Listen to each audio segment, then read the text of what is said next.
This is Demon Marked, Book 1 of the Venandi Chronicles, an urban paranormal romance series. Written by Sara Snow. Narrated by Selena Salcido and Henry Shader for Hot Ghost Productions. Chapter 11. Carter.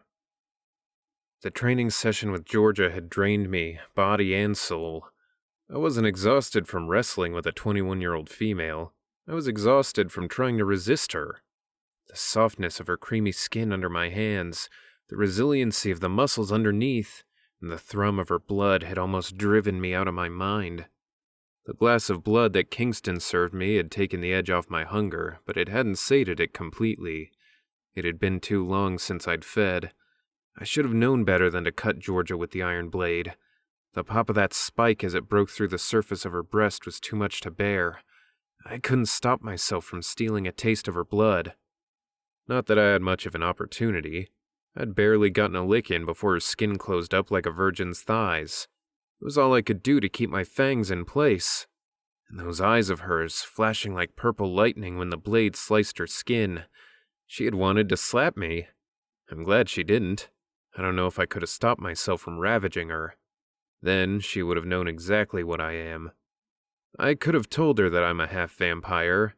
Kingston expected me to be honest with the girl, but I wanted to take it slowly. She was trying to play it cool, but I could tell that every new piece of knowledge we fed her was testing the limits of her understanding. Georgia was just starting to make her way in the human world.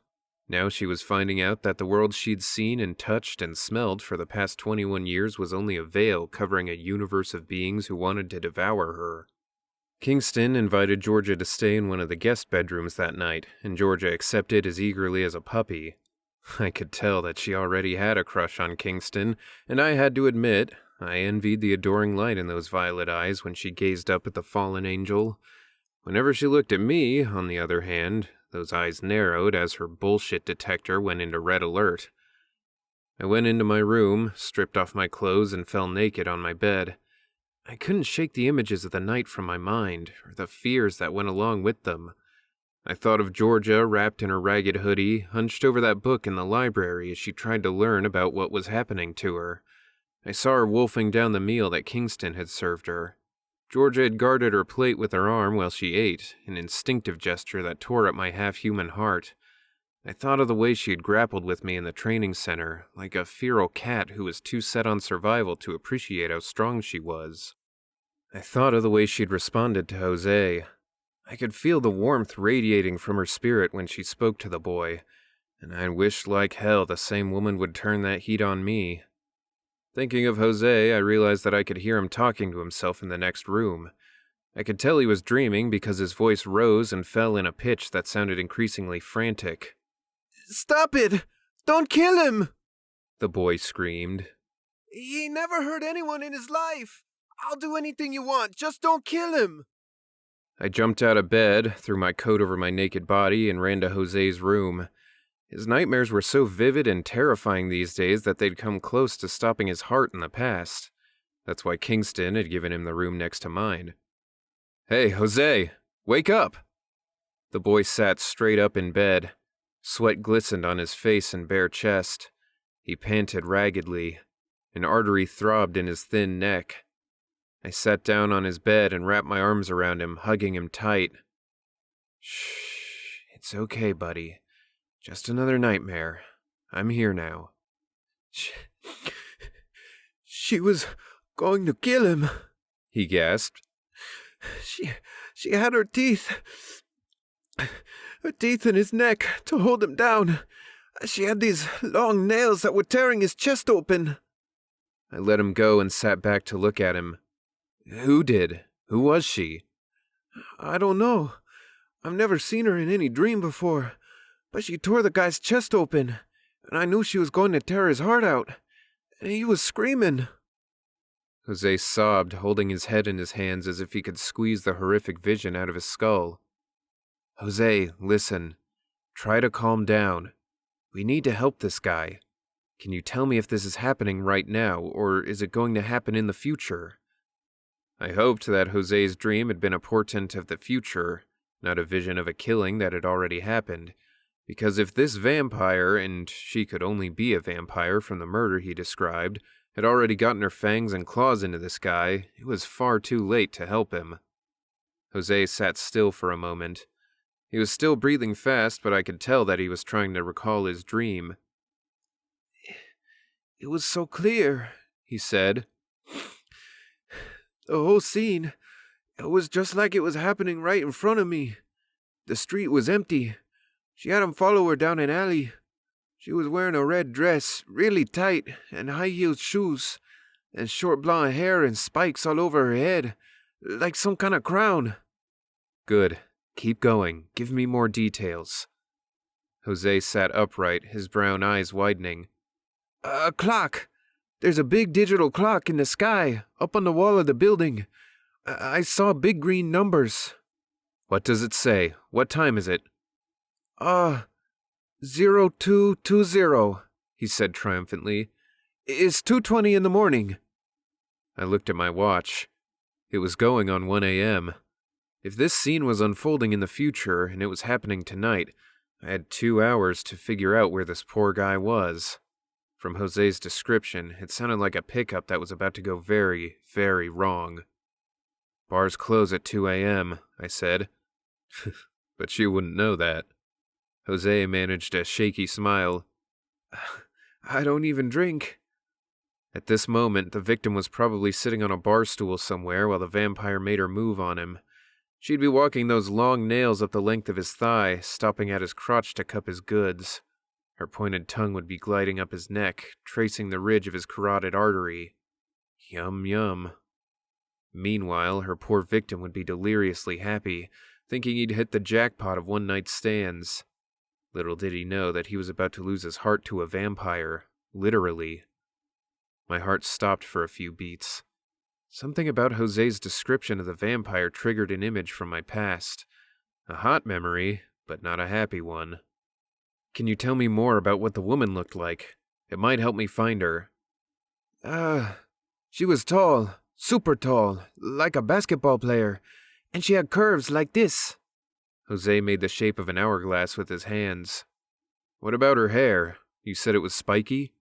Yeah, like a crown, and blonde, almost white, but the tips were red like her dress. I patted Jose on the back. Thanks, buddy. Are you feeling any better now? He nodded. A little bit. I got up and went to the sink in Jose's bathroom. I filled a glass with cool water and then soaked a washcloth and wrung it out. When I walked back to Jose's bed, he was breathing almost normally. His dream notebook rested in his lap, and he was writing furiously. Good. Recording that nightmare would help him process the terror. I handed Jose the water, and he gulped it down. Then I gave him the cool washcloth so he could wipe the sweat from his face. Thanks, bro, he said, beaming up at me. That angelic smile was steady again. He was going to be okay. But was I? The admiration in his eyes filled me with a sickening guilt. I didn't deserve to have an innocent spirit like Jose gaze up at me like that. I wasn't worthy of being this kid's hero or even his adored big brother. Not with the bodies that lay in my past. Any time, Jose, I said. I'm here for you whenever you need me. Now I need to throw some pants on and get out of here. Are you going to save the guy from my dream and destroy that woman? You'd better believe it, I said, wishing I felt half as confident as I sounded. Imogen, oh Imogen. If only I'd killed you when I had the chance. The first time I met the woman in Jose's dream, she was playing drums at a dive bar on the south side. The name of the band was Vampirama, and they were taking the punk music scene by storm. They were known as the hottest all-girl band in the city. Only a few of us knew that all of those musicians were really vampires. I offered to buy Imogen a drink after the first set. She asked for a double shot of Smirnoff, downed the clear fluid in one gulp, and then demanded another. I've rarely found myself mute in front of a woman, but Imogen knocked the words right out of my mouth. Well over 6 feet tall, even without those high-heeled boots, she had a devastating figure and a face like a Viking goddess. Her hair was pure punk, spiked like a bush of white thorns. A little too butch for my tastes, but I was open to new experiences. I bought Imogen a second drink, which she promptly drained. She held out the glass with a haughty sniff, as if I was just another busboy. I wanted her. Oh, how I wanted her. "Time for the next set," she said. "Thanks for the refill." She turned on her high heels and started to walk back to the stage. Mesmerized by the sway of her broad ass, I assumed I'd never see her again. Then she turned. "Meet me by the back door when the bar closes." My head bobbed up and down. I still couldn't speak, but I was happy to be Imogen's backdoor man. Imogen knew how to bang the drums, and she applied those percussion skills to me when we got together after the gig. We were already tearing off each other's clothes as we climbed the narrow stairs to the room she rented above the dive bar. By the time she unlocked her door, we were both naked. She fell on top of me, her fingernails raking down my chest. Her spiked blonde hair glowed in the light from the street lamp outside her window, and her pale eyes glittered with hunger. I was hungry for her too, but I didn't want to start off with a feeding. I wanted to fuck her first. And fuck we did, until the street lamp went dim and the morning sun took over. That's when I found out what Imogen was. "Oh, shit!" she cried. A red streak had formed on the snow-white skin of her arm. Within seconds, the streak was sizzling, releasing an odor as foul as the devil's flatulence. She tore herself out of my arms and ran to the window, shielding her face with her arm. She pulled down a blackout curtain and then fell against the wall. Her generous breasts heaved as she tried to catch her breath. She clutched her wounded arm, which was still smoking. It was a bad burn, the kind that only real vamps got to experience. "How the hell did I forget to pull the curtains?" she gasped. Maybe it's because we were fucking like rabbits when the sun came up. I laughed and sat up on my elbow. I had a pretty bad burn too, only it came from the rug. Imogen had ridden me hard. The sight of her standing naked by the window, her eyes wide with panic, made me almost feel sorry for her. "You'll survive," I said. "I've gotten a few bad sunburns myself." Imogen didn't like my tone, apparently. Her pale blue eyes went black. Dilated pupils on a vampire are never a good sign, unless, of course, you're in the mood to get exsanguinated. She hissed, bearing the longest pair of fangs that I'd ever seen on a female. Then she rushed at me, brandishing those nails. I put up my hand and grabbed her by the wrist before she could jump me. Not so fast. You might think I'm just another blood donor, but I'm not. I'm one of you." Frozen in mid-attack, she stared at me. "No way!" she sneered. "Oh yes. I'm only half vampire, but that's the stronger half by far. I could suck you dry before you could say dental floss." I flashed her my fangs. Then I pulled Imogen down to the floor, flipped her onto her back, and sank those fangs into her firm white neck. Damn, she was a good feed. I went for the artery, not the vein. It had been a while since I drank my fill, and I wanted to feel some decent pressure. Her long, sinewy legs twisted under mine, and then she moaned and went limp. Her eyelids fluttered. I drank just enough to leave Imogen unconscious. Then I got off the floor and looked around the room. I'd been so drunk the night before, both on whiskey and on Imogen, that I'd forgotten our striptease on the staircase. I opened the door and found my pants, shirt, and trench coat strewn about the grimy stairs. I smiled. You know it's been a good night when you forget where you left your clothes. Apparently, Imogen hadn't learned the lesson I'd tried to teach her in the few weeks of our alleged relationship. Each time we met for one of our booty calls, she attempted to ravish me. Each time, I left her in a haze of post-orgasmic bliss and blood loss. I wasn't a total cad with Imogen. I did allow her a few sips from my jugular vein, but I knew that if I let her truly tap me, she wouldn't hesitate to suck me dry. Word on the street, at least on the streets frequented by vampires and other supernatural beings, was that Imogen and the other girls in her punk band were ruthless killers. Vamporama was just a front for picking up lonely men, women, and even a few runaway teenagers, all of whom were left pale and bloodless in the river. The cops had been going crazy looking for a prolific human serial killer, never realizing they were dealing with something far more dangerous. The digital billboard clock hung on the wall of an old meat processing plant about a block away from one of the bars I used to frequent with Imogen. Her legs and her libido might be endless, but she was definitely short on imagination. She was still hunting in the same bars in the same rundown neighborhood, hitting on the same lonely guys. I was amazed that she hadn't been picked up by a fallen angel, if not a homicide detective. Right now, the green numbers, exactly what Jose had seen in his dream, on that clock read 1:45. Last call would have sounded already, and Imogen's victim would have bought her one last drink. Those legs of Imogen's truly were hollow. After our first encounter, I never drank alcohol around her again. She could easily drink me under the table. Even though it was 15 minutes to closing, the bar was still packed. The crowd stood shoulder to shoulder, everyone oblivious to the fact that they would soon need to find somewhere else to party.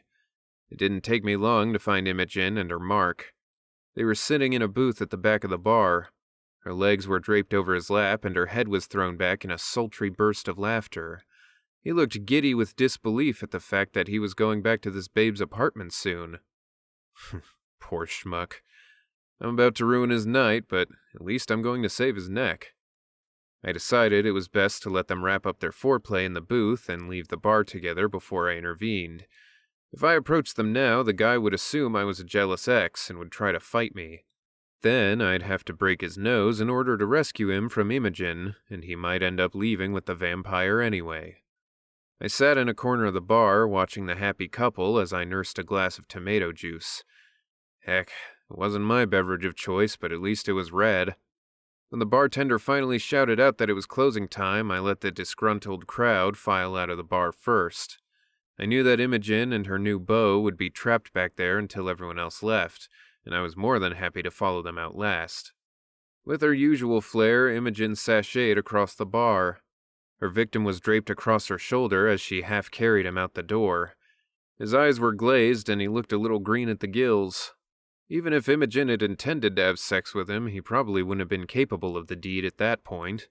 He was either going to puke or pass out before they made it to second base. He ended up doing both on the sidewalk about 6 feet away from the awning over the bar. Imogen stood back and watched him hurl as he leaned against a brick wall. He then sank to his knees, keeled over, and lost consciousness. She should learn how to hold back on the booze around these guys if she wants to get laid. On the other hand, getting laid was probably the last thing on her mind. In fact, she might have even spiked the guy's drink with a roofie just to make her job more manageable. Imogen looked around. The streets were clearing out quickly now that the bars were closed. She straddled the poor dude with her legs, flashing him a paradise that he would never get to see. Then she picked him up, heaved him over her shoulder in a fireman's carry, and headed down the sidewalk. Even if anyone had witnessed it, they would just assume that Imogen was just helping a drunk get home. She stole another look over her shoulder before she ducked into the darkness of the alley. I stood back, letting her disappear into the shadows with her prey. I didn't want to have to kill her in that foul place, which would be sticky with who knows what substances and littered with condoms and rat droppings. But I'd rather be revolted by my surroundings and get caught in the act of killing another vampire. Vamp-on-vamp violence is never pretty. Imogen lay the man down on the ground. Her back was turned to me, but I could see her ribcage rising and falling rapidly in rhythm with her ecstatic breath. She was about to feed, with the added bonus of about 10 cocktails singing through his blood. She knelt over her victim and was just about to sink her fangs into his throat when I stepped into the ring. "Hello, Imogen. Fancy meeting you here." She dropped her victim's head as she wheeled around. His skull hit the concrete with a sickening thump, but he wouldn't know what hit him until he woke up with a goose egg in the morning, and I was determined that he would wake up. I was relieved that Imogen's dinner was too blitzed to see what was happening. He might have been a belligerent drunk intent on playing the hero, with Imogen as his damsel in distress. Then I would have had to kill him, too. I didn't want to hurt him, if only for Jose's sake, but I wasn't going to sacrifice my identity for the sake of one horny human. Imogen bared her fangs and hissed at me, her tongue flicking like a serpent straight out of hell. "It's my birthright to feed," she growled in a voice so deep and gravelly that I wondered if she'd been possessed by a succubus on one of her recent adventures. Either that or she had a bad chest cold. "You have no right to stop me." Of course I do. Vampires do have the right to feed, but the honorable ones drink from consenting humans. Or at least partially consenting humans. My mind flickered back to Georgia and the red rivulet seeping from the gash on her breast. I hadn't asked her permission to taste her blood, but if I'd had any integrity, I would have. Imogen's mocking laughter chilled me to the bone. She'd always had a raucous, sexy laugh, but she never sounded this much like a psychotic jackal. She had definitely had a run-in with a succubus, and the demon was using her body to the fullest.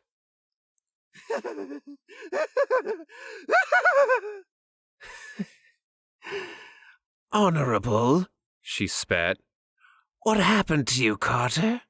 When did you get so high and mighty? You must have lost your balls and joined the priesthood. She rose to her full height, and then higher, levitating off the ground. Shit. I'd never seen Imogen levitate. The demon who was possessing her must have given her new powers. All of a sudden it occurred to me that I had no idea what I was dealing with.